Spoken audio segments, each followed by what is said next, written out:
Hello, welcome to Extra Growth. And हम लोग next lecture में पढ़े थे इंडेक्स क्वेश्चन एनसीईआरटी का। और इस लेक्चर में हम लोग न्यूट्रिशन के बारे में पढ़ने जा रहे हैं। तो चलो हम लोग नेक्स्ट टॉपिक न्यूट्रिशन के बारे में पढ़ते हैं। हम लोग ये इंडेक्स क्वेश्चन कर लिए थे। अब हम लोग न्यूट्रिशन के बारे में पढ़ेंगे, ठीक है? तो चलो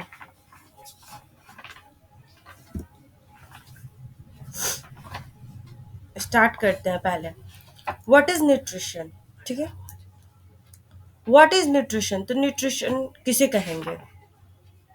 तो हम लोग न्यूट्रिशन किसे कहते हैं कि किसी भी जैसे फूड को लेना in taking of food and utilize it मतलब क्या? उसका एनर्जी में कन्वर्ट कर लेना, तो उसको न्यूट्रिशन कहते हैं। तो उसको क्या कहेंगे कि taking of food taking of food as well as utilize it utilize utilize it. देखो, फूड को हम लोग लिए, ठीक है, और इसका इस्तेमाल कर लिए, इसका यूज कर लिए, यूटिलाइज कर लिए, ठीक है। तो उस प्रोसेस को क्या कहेंगे? न्यूट्रिशन, ठीक है। The process of taking of food as well as utilize it, it is called nutrition. तो चलिए आगे हम लोग पढ़ते हैं कि एनसीईआरटी हम लोग से क्या बोल रहा है न्यूट्रिशन के बारे में। When we walk or ride a bicycle, we are using up energy. जब हम लोग चलते हैं या बाईसाइकिल पे राइड करते हैं तो हम लोग को एनर्जी का यूज होता है, ठीक है। Even we even when we are not doing any apparent activity, energy is needed to maintain a state of order in our body, ठीक है। अच्छा, ठीक है, हम लोग चलते हैं, बाईसाइकिल चलाते हैं या कुछ भी करते हैं तो हमको एनर्जी की जरूरत पड़ता है। लेकिन इंस्टेड ऑफ दैट हम लोग रेस्ट भी करते हैं, हम लोग सोते भी हैं, तो भी हम लोग को एनर्जी की जरूरत होती है। जब लोग कुछ भी नहीं करते, बैठे रहते हैं, तो भी हम लोग को जरूरत पड़ती है। अब ये तो नहीं है कोई कहेगा तुम 10 दिन तक फास्ट कर लो, कुछ मत खाओ, कुछ मत पियो, बैठे रहो, तो ऐसा तो होगा नहीं। उसको एनर्जी की जरूरत है, क्योंकि उसके अंदर का जो मेंटेनेंस चल रहा है बॉडी का। हम लोग मेंटेनेंस के बारे में बात किए थे, उसमें 4 चीज आ रहा था: nutrition, respiration, transportation and excretion, ठीक है। लाइफ को मेंटेन करने के लिए जो प्रोसेस चल रहा था वो चलते रहना चाहिए, उसके लिए भी एनर्जी चाहिए। सो हम लोग आगे बढ़ते हैं। We also need material from outside in order to grow, develop, synthesize protein. यहाँ पे ये इसको अंडरलाइन कर लेना, synthesize protein and other substance needed in our body. हम लोग को आउटसाइड से कुछ मटेरियल चाहिए जिसके कारण हम लोग ग्रो कर सके, डेवलप कर सके, उससे प्रोटीन बन सके और जो चीज़ बॉडी को नीडेड है वो बन सके। तो आउटसाइड यहाँ पे मटेरियल क्या हो गया? वी नीडेड आउटसाइड मटेरियल का मतलब क्या हो गया? इसका मतलब हो गया we needed also outside material. इसका मतलब हो गया फूड, ठीक है। हम लोग को फूड चाहिए to maintain order, grow, develop, synthesis protein and other substance needed in the body. चलो हम लोग आगे बढ़ते हैं। How do living things get their food? अच्छा, वो फूड कहाँ से मिलता है? तो तो हम लोग इधर पहले जान लेते हैं कि जो न्यूट्रिशन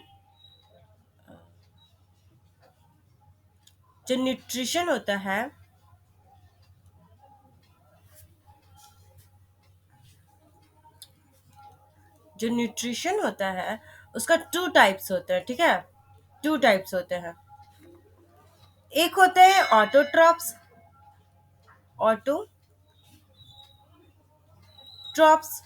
दूसरे होते हैं हेटेरोट्रॉप्स,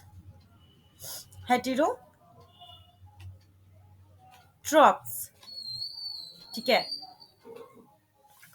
तो ये ऑटोट्रॉप्स में क्या होता है?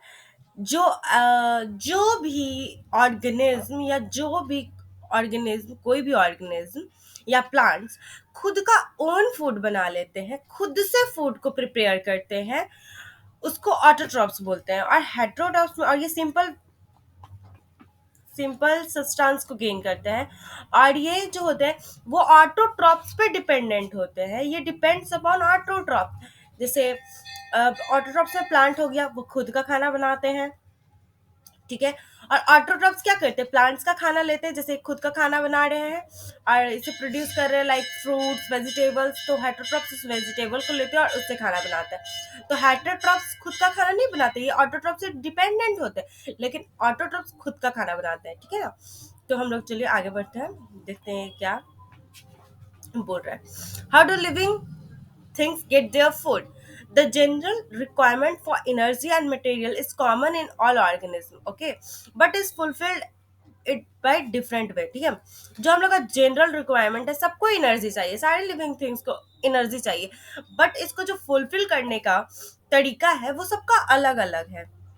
Some organism use simple food, देखिए simple food material obtained from inorganic source in the form of carbon dioxide and water, ठीक है। कुछ ऑर्गेनिज्म सिंपल फूड का यूज करते हैं, वो कहाँ से आते हैं, inorganic source in the form of carbon dioxide and water, ठीक है। ये क्या हो गए, ऑटोट्रॉप्स, ठीक है। दिस ऑर्गेनिज्म द ऑटोट्रॉप्स, देखिए यहाँ पे है, दिस ऑर्गेनिज्म क्या कहलाते हैं, autotrophs include green plants and some bacteria. और इसके अंदर क्या क्या आते हैं, ग्रीन प्लांट्स आते हैं जो कि खुद का फोटोसिंथेसिस करके खुद का खाना बनाते हैं, और कुछ बैक्टीरिया होते हैं, ओके। तो ऑटोट्रॉप्स में क्या हो गया, simple food obtained from inorganic source in the form of carbon dioxide and water is called autotrophs, ठीक है। और इसके एग्जांपल क्या हो गए, ग्रीन प्लांट्स और सम बैक्टीरिया। अब आगे बढ़ते हैं, other organism utilize complex substance, देखो यहाँ पे जो कॉम्प्लेक्स सब्सटेंस यूज करते हैं, this complex substance have to be broken down into simple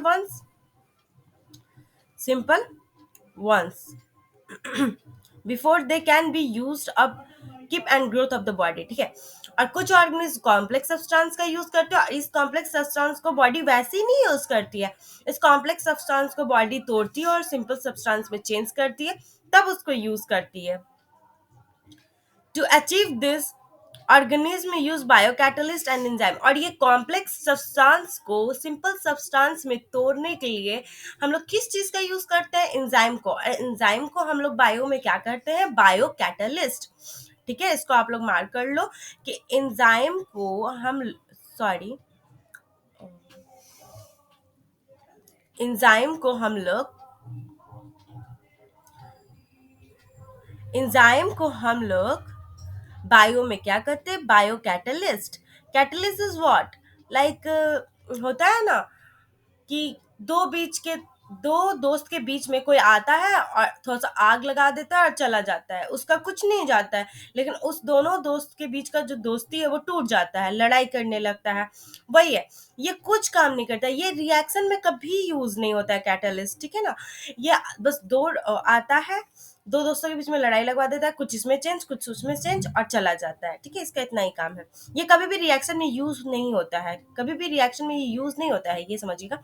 और ये बायो में क्या होता है, ये कॉम्प्लेक्स सब्सटेंस को सिंपल सब्सटेंस में चेंज करता है एंजाइम, और एंजाइम को हम लोग बायो में क्या कहते हैं, बायो कैटलिस्ट, ठीक है। तो चलिए आगे बढ़ते हैं। Thus the heterotroph survival depends directly or indirectly, यहाँ पे देखिए डायरेक्टली और इनडायरेक्टली ऑन हेटरोट्रॉप्स। हम यहाँ पे बताए थे कि जो ऑटोट्रॉप्स होता है वो खुद का खाना बनाता है, लेकिन हेटरोट्रॉप्स पे डिपेंडेंट रहता है डायरेक्टली और इनडायरेक्टली। अगर जो नॉन वेजिटेरियन खा रहे हैं, कहोगे जो नॉन वेज खा रहे हैं वो, तो नॉन वेज खा रहे हैं, तो जैसे गोट को खा रहे हैं, तो गोट भी तो वो ग्रास खा रही है ना, तो वो भी ऑटोट्रॉप पे डिपेंड है, और हम लोग गोट पे डिपेंडेंट है, तो इनडायरेक्टली डिपेंडेंट है। और जो वेजिटेरियन है वो डायरेक्टली डिपेंडेंट है। वही बोल रहे हैं कि जो हेटरोट्रॉप्स है वो डायरेक्टली और इनडायरेक्टली ऑटोट्रॉप्स पे डिपेंडेंट है। Heterotroph organism including animal and fungi, देखिए, और हेटरोट्रॉप्स का एग्जांपल क्या हो जाएगा, एनिमल्स और फंगी, ठीक है। इस पैराग्राफ में हम लोग इतना ही पढ़े कि व्हाट न्यूट्रिशन के दो टाइप होते हैं, autotroph and heterotroph. Autotroph it mean simple food को यूटिलाइज करना इनऑर्गेनिक सोर्स से in the form of carbon dioxide and water, उसको ऑटोट्रॉप्स बोलेंगे, और ऑर्गेनिज्म को। और इसका एग्जांपल क्या हो जाएगा, green plants and some bacteria.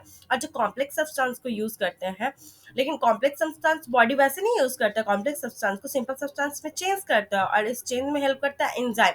Enzyme it's called biocatalyst, ठीक है। To growth. वैसे सब्सटेंस को क्या कहते हैं, वैसे ऑर्गेनिज्म को क्या कहते हैं, हेटरोट्रॉप्स, ठीक है। और हेटरोट्रॉप्स डायरेक्टली और इनडायरेक्टली ऑटोट्रॉप्स पे डिपेंडेंट होते हैं। ओके, तो हम लोग